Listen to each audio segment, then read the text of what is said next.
Vamos a dar la palabra ahora a Miko. I'm now going to give the floor to Miko Peled. Miko Peled is an author, writer, speaker, and human rights activist.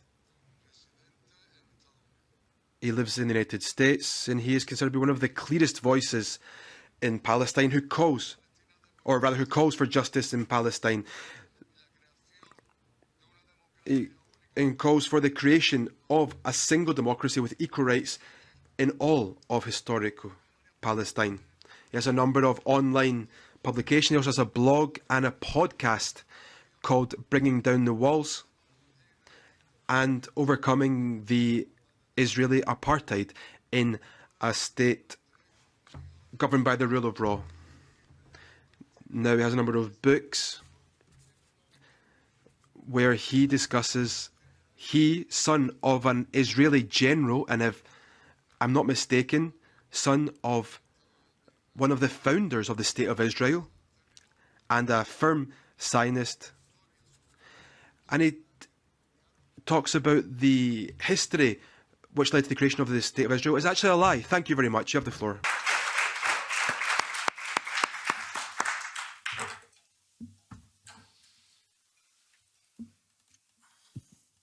Thank you very much. Thank you very much for the introduction and for inviting me to participate in this very important event. And particularly, thank you for inviting these excellent Palestinian voices that we heard in the previous panel. I want to echo something that my colleague just said, but also that was said by our brother Yusuf Habash, who was up here earlier. The Palestinians are fighting not only for their own human rights, but for ours, not only for their own dignity, but for ours. And how are we going to face our children and our grandchildren when they ask us, how did we allow this to happen on our watch? How did we let this happen? Where were you? Where were we? And where did we stand? This is happening not only on our watch, this is happening in broad daylight. This is happening with the full support of our elected officials. Full support of our elected officials. How do we let this happen? When I was listening to Francesca Albanese's remarks, it sounded a lot like a list of the successes of the State of Israel. These are all things, all the things that she mentioned were things that Israeli public figures claim with pride. The hunger, the disease, the deaths, the destruction, these are all things that they are proud of. They claim them, that not only do they not deny them, they claim them on a regular basis, publicly. And they do this with pride. These are things that are being broadcast openly, and major Israeli figures, policymakers, government ministers are discussing very openly and in great detail the forced transfer of millions of Palestinians. And they discuss this as though, as a matter of fact, openly. I remember hearing as a child growing up about freedom fighters, the resistance, the partisans fighting fascism, fighting Nazis, fighting dictatorships, fighting against apartheid, the Algerian resistance. And I don't recall, and I may be wrong, but I don't recall ever anyone saying, yes, these were very brave, but we need to denounce them first. I don't ever I recall anybody saying, we condemn the resistance fighters who fought the dictatorships and the Nazis and the fascists and apartheid and so on. I never heard that until it came to the Palestinians. That's the first time I've ever heard, and again, I may be wrong, but this is the first time I've ever heard that there's a need to condemn and say, yes, but of course they're suffering, but first we need to condemn. Are we out of our minds? condemning the resistance of the people who are being oppressed and killed, subjected to genocide for 75 years. Are we out of our minds? Are we out of our minds?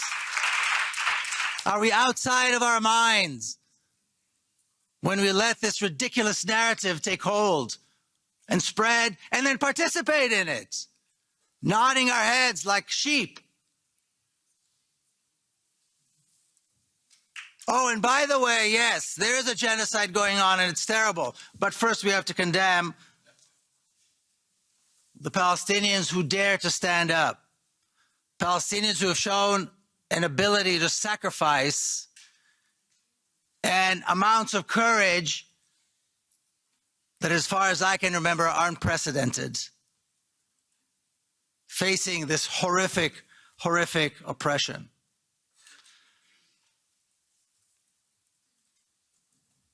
But what are we really talking about? Again, we've heard lists and lists and lists of crimes committed by the state of Israel, lists and lists of crimes against humanity. And there's always seems to me like there's a little bit of a sense of surprise, a little bit of shock, a little bit as though this was somehow not predictable. What we are seeing now in Gaza was not only predictable, it was preventable. And we did not prevent it.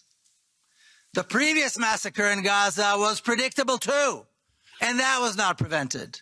And we can go on and on and on and on back 75 years. Because what could possibly be expected from an apartheid regime established after a massive campaign, open massive campaign of ethnic cleansing, massacres, and the beginning of a genocide that is still going on today? What could possibly be expected?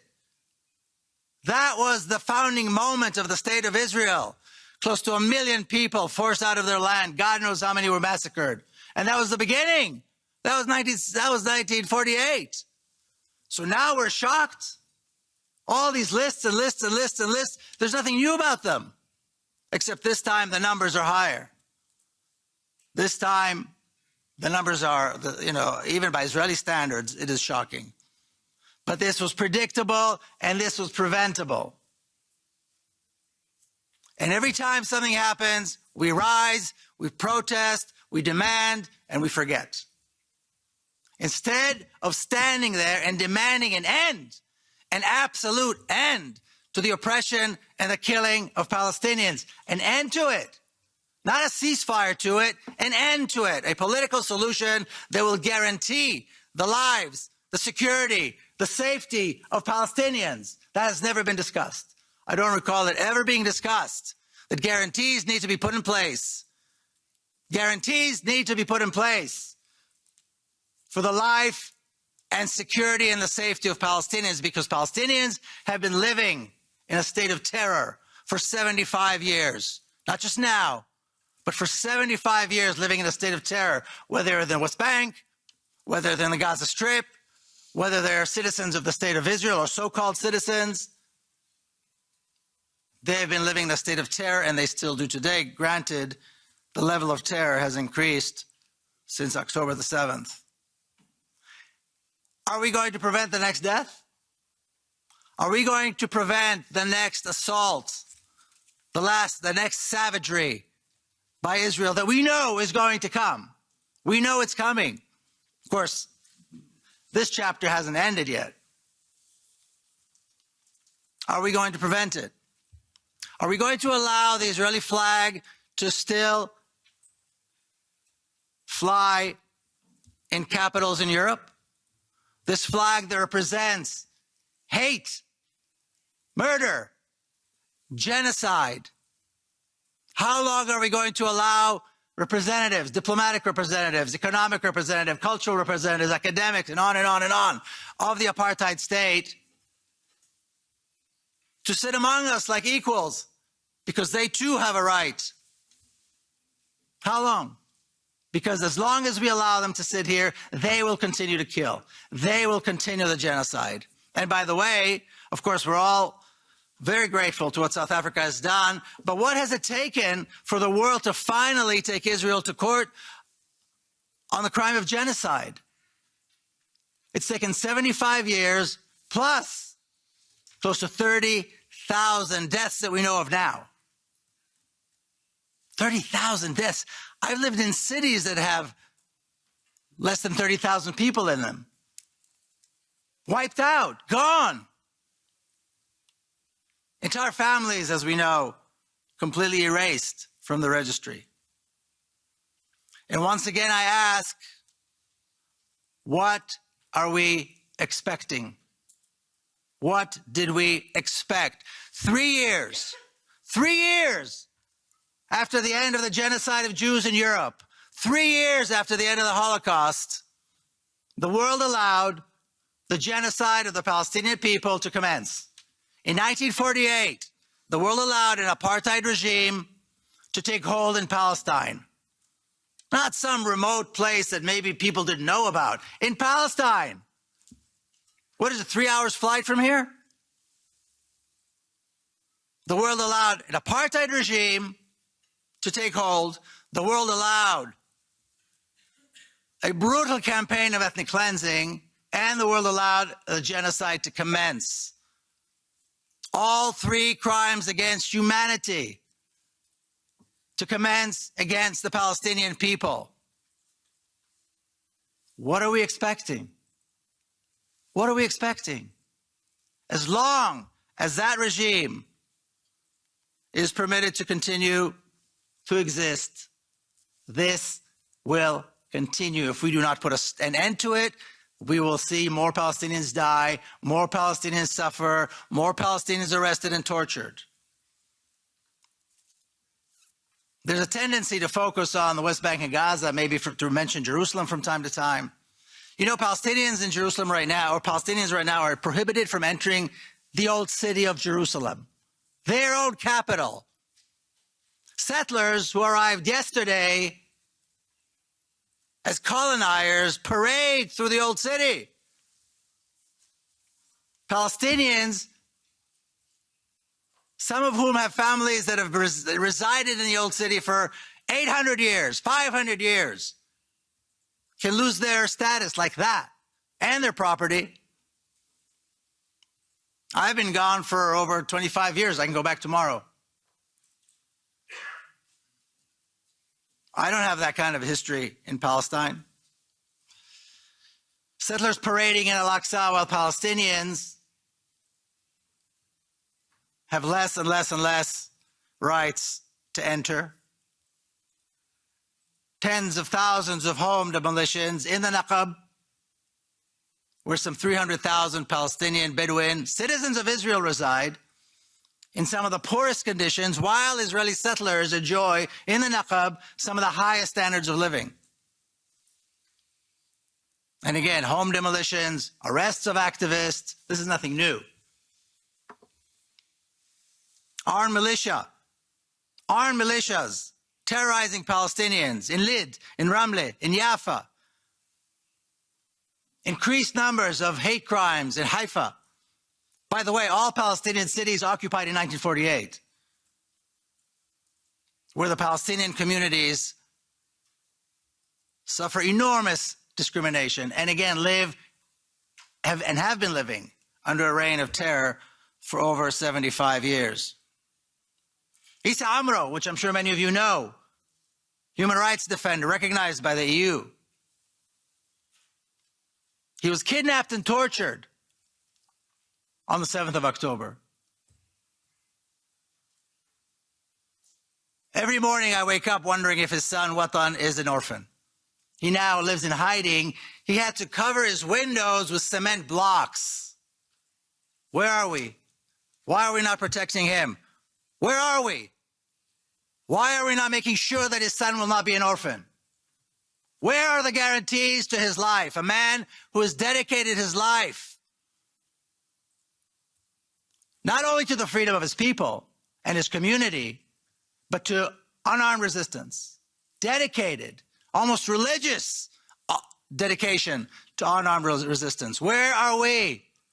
Why are we not there in the midst between him and the settlers and him and the Israeli army that want to kill him? I have seen with my own eyes soldiers and settlers openly in front of cameras threatened to come and kill him in his home. Where are we? Bassem Tamimi, who I'm sure many of you know, another heroic figure, dedicated his life to an unarmed resistance, is now in jail. His daughter Ahad, which again, I'm sure you know, was arrested again and then released. And you know, it was quite telling when she was arrested a few years ago for daring to push a soldier, an officer, out of her home. Daring a 17-year-old who for her whole life has seen the army kill her family members, invade her home, invade her privacy. She finally pushed a soldier away and was arrested. And of course, we all saw her as a hero. It wasn't her job. It was our job. It was our job to keep those soldiers out of her home, out of her village, not hers. It shouldn't be the job of a 17-year-old girl to do this. That was our responsibility, and we failed. So she had to be in jail and be tortured by the Israelis, by the people who murdered her family and terrorized her village. Of course, we made big posters of her and sweatshirts and T-shirts of her. We're solidarity with her. Where were we when it counted? The only reason those soldiers feel comfortable doing what they do is because they know we will never act. That's why they do it. Or if we act, our actions are limited. We do not go all the way when it comes to Palestinians. You may recall in the 2021 Tokyo Olympics, an Algerian athlete competed in judo, Fathi Nourin. We all know how hard it is, how hard an athlete has to work to make it to the Olympics.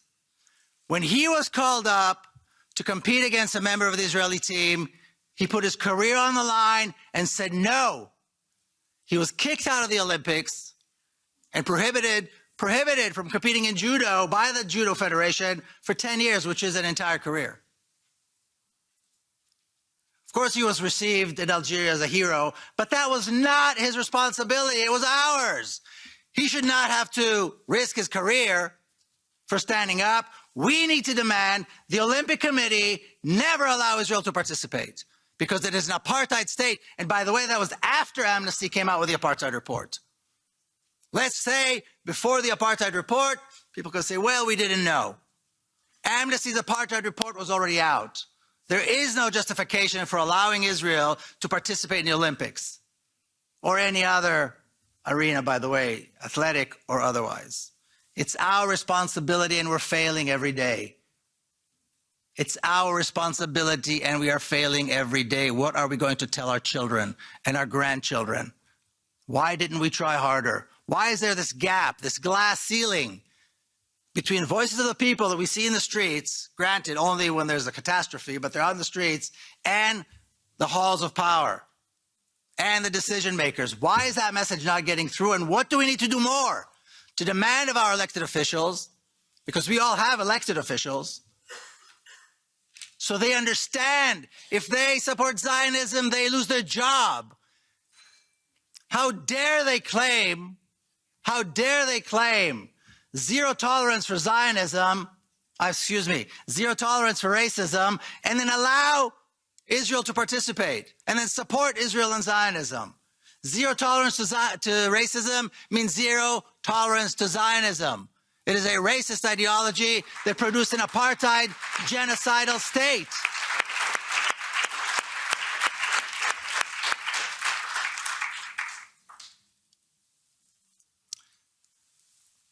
People talk about solidarity. We are past the point of solidarity.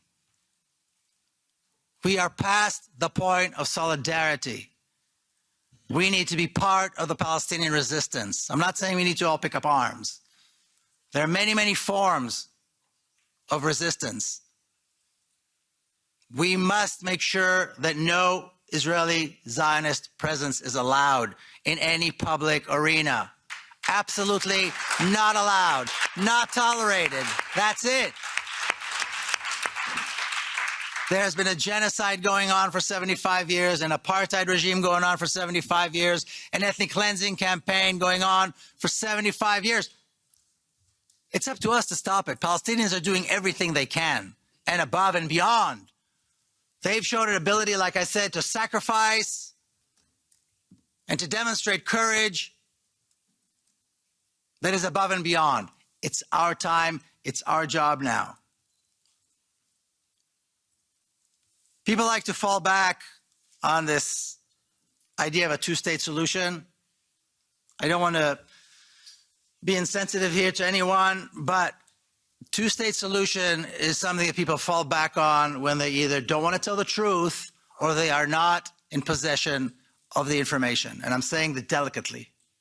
And I'm being very delicate here. The two-state solution is what people fall on when they either don't want to tell the truth or they are not in possession of all the information. Those are the only two types of people that talk about two states. There are two options for Palestine. A single state apartheid, which is what we have now, and we see where that's leading, or a free democratic Palestine from the river to the sea. That's it. Where do we stand?